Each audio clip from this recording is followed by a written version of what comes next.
내 이름이 불렸다.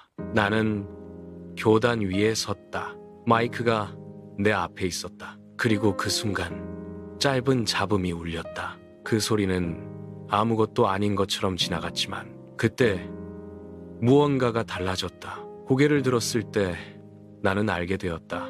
내 앞에 너무 많은 시선이 모여 있다는 것을. 나는 아무 말도 하지 못했다. 그리고 그대로 뒤돌아서 내려왔다. 초등학교 3학년 어느 날이었다. 선생님이 나를 앞으로 불렀다. 나는 반장이었고 선생님이 가끔 나를 그렇게 불러 세우곤 했기 때문에 별 생각 없이 앞으로 나갔다. 선생님이 말했다. 집에서 들은 옛날 이야기 하나 해보겠니? 나는 평소 할머니에게 들었던 이야기를 떠올렸다. 그리고 신이 나서 이야기를 시작했다. 호랑이가 등장하는 장면에서는 얼굴 옆에 손가락을 펴고 이빨을 드러내며 으르렁거렸다. 아이들이 무서워 벌벌 떠는 장면에서는 내가 진짜 무서운 것처럼 어깨를 떨며 몸을 바르르 흔들었다. 나는 손과 발을 모두 사용해 완벽하게 연기하고 있었다. 선생님은 넋을 잃은 듯 듣고 있었다. 이야기가 끝나자 선생님은 나를 크게 칭찬했다. 나는 우쭐한 마음으로 자리로 돌아왔다.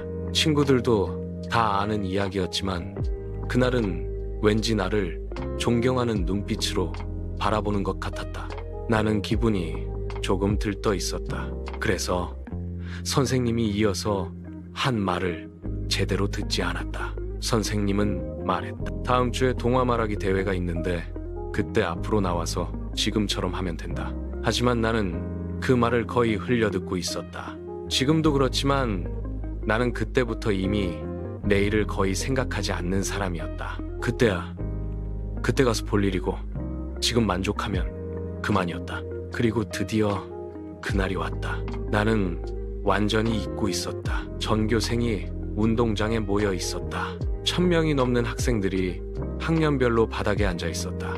나는 그 앞에서 교장 선생님이 훈시하는 교단 위에 올라가 그 옛날 이야기를 해야 했다. 먼저 1학년 학생이 올라가 이야기를 했다. 그 아이가 무슨 이야기를 했는지는 지금 전혀 기억나지 않는다. 그리고 드디어 내 차례가 되었다. 내 이름이 불렸다. 나는 앞으로 걸어 나갔다. 담임 선생님이 내 어깨를 두드리며 말했다. 교실에서 했던 것처럼만 하면 된다.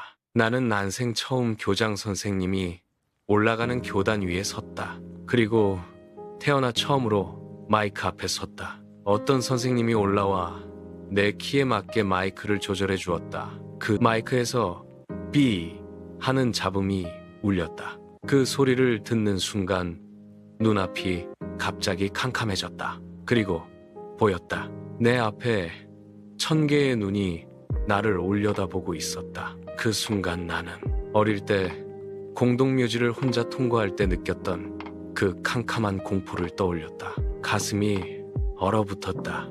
나는 아무 말도 하지 못했다. 그리고 그대로 뒤돌아서 교단을 내려왔다. 담임 선생님이 깜짝 놀라 나를 붙잡았다. 왜 그래?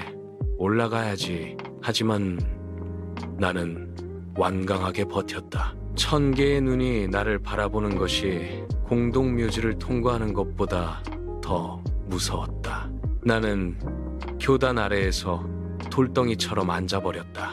선생님이 아무리 끌어올리려 해도 움직이지 않았다. 결국 화가 난 선생님이 내 머리를 한 대 쥐어박았다. 그리고 소리쳤다. 당장 여기서 사라져. 나는 그대로 1000개의 눈이 바라보는 운동장을 가로질러 교문 밖으로 걸어 나왔다. 그리고 집으로 돌아왔다.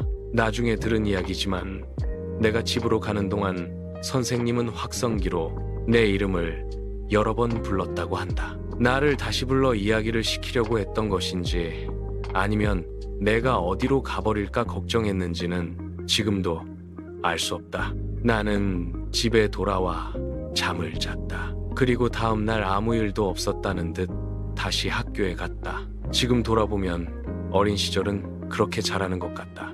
용감해서 앞으로 나가는 날도 있지만 무서워서 도망치는 날도 있다. 잘해서 칭찬을 받는 날도 있지만 창피하게 도망치는 날도 있다. 어린 시절의 성장은 언제나 멋있는 모습으로만 이루어지지 않는다. 가끔은 1000개의 눈앞에서 도망친 기억이 우리를 조금 더 크게 만든다. 그리고 지금도 여러 사람 앞에 나서서 말을 해야 하는 순간이 오면 그날의 장면이 어딘가에서 다시 떠오르듯 마음 한쪽이 조용히 긴장하는 것을 느낀다. 그날 나는 동화를 말하지 못했다. 하지만 한 가지는 배웠다. 사람은 용기를 배우기 전에 먼저 두려움을 겪는다는 것. 그리고 성장이란 그 두려움에서 완전히 벗어나는 것이 아니라 언젠가 다시 그 자리 앞에 서더라도 조금 덜 도망치게 되는 방향으로 조금씩 나아가는 일이라는 것을